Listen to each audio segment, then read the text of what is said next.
Werner von Braun and his team closely studied photographs of UFOs which had been photographed in Germany, Austria, Switzerland, and Russia.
These unidentified flying objects inspired the development of Nazi flying discs. After World War II, the underground base at Nordhausen was rebuilt in the Mojave Desert, a place we now know as Area 51. A tremendous sighting took place, and I'm just completely baffled right now. So is Mr. Anthony Hilder. Example of one of the many objects seen regularly in Las Vegas. Very bright object, just basically hovering over Las Vegas, 5:30 p.m.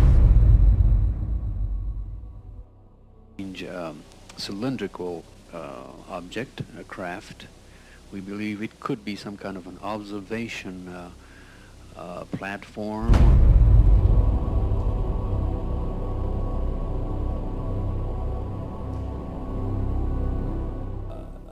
The volume of evidence is that the space program that appears on the television news and has done these last few decades is actually only there as a movie to hide the real program, which is actually exploring things that these guys already know are there.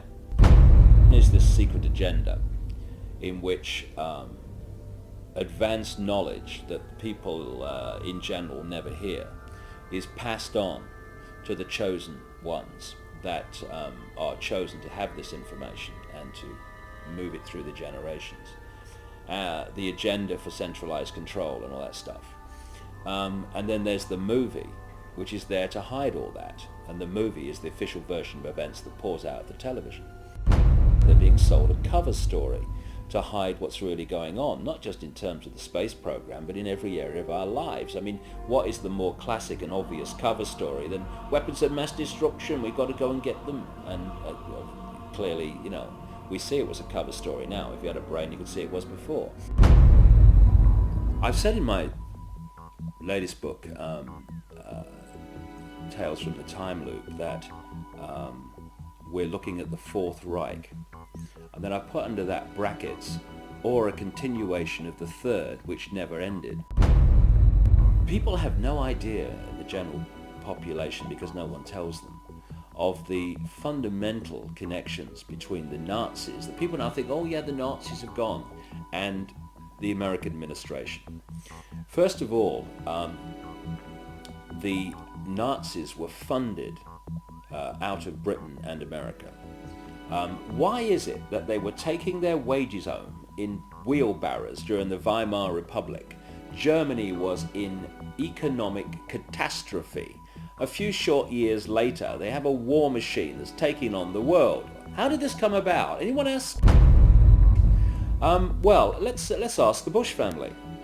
Because, and this is not just me, other researchers have come up with this, and a guy called John Loftus, who is he runs the Holocaust Museum in Florida, that Prescott Bush, who is the grandfather of the present president, he was a major executive of the Harriman Empire in America.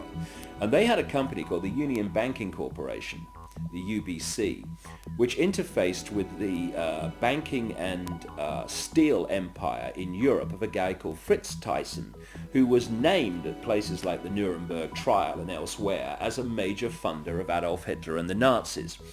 And what Prescott Bush, who was the key executive in the Union Banking Corporation, was doing was funneling money and other resources through the UBC into Thyssen's empire, and then it went to the Nazis, and that's where the war machine came from, also through the Bank of England. Only yesterday, every business, every profession was part of Hitler's system. The doctors, technicians, clockmakers, postmen. Practically every German was part of the Nazi network. They believe they were born to be masters, that we are inferiors, designed to be their slaves. A number of companies in which Prescott Bush was involved in were closed down during the Second World War under the Trading with the Enemies Act. William S. Farish, whose grandson is now Bush's ambassador to Britain, William S. Farish III, very close friend and horse interbreeder with the Queen of England.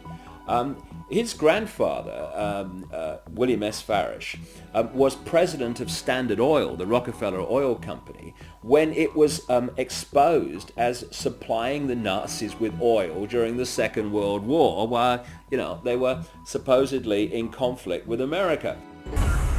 So what you had then was this CIA, British intelligence operation called Project Paperclip, which was to get the Nazis, the major Nazis, with all and a lot that with tremendous knowledge that are not registered by history, out of Germany so they would be safe, and into South America and North America to continue this agenda up to the present day. And so this is why you have Nazi after Nazi turning up as founders of and creators of NASA and all these other institutions, the CIA, that appeared immediately after the Second World War. T-minus 2 minutes and counting, and the countdown continues to move along smoothly. Now in the terminal countdown portion, we're standing by now to begin pressurization of the fuel tank. The second stage fuel tank pressurized, third stage fuel tank pressurized. The countdown continuing to move along smoothly, T-minus 90 seconds. Now looking at the liquid hydrogen tanks as they become pressurized. LH2 aboard the second stage, pressure 17. Final guidance release.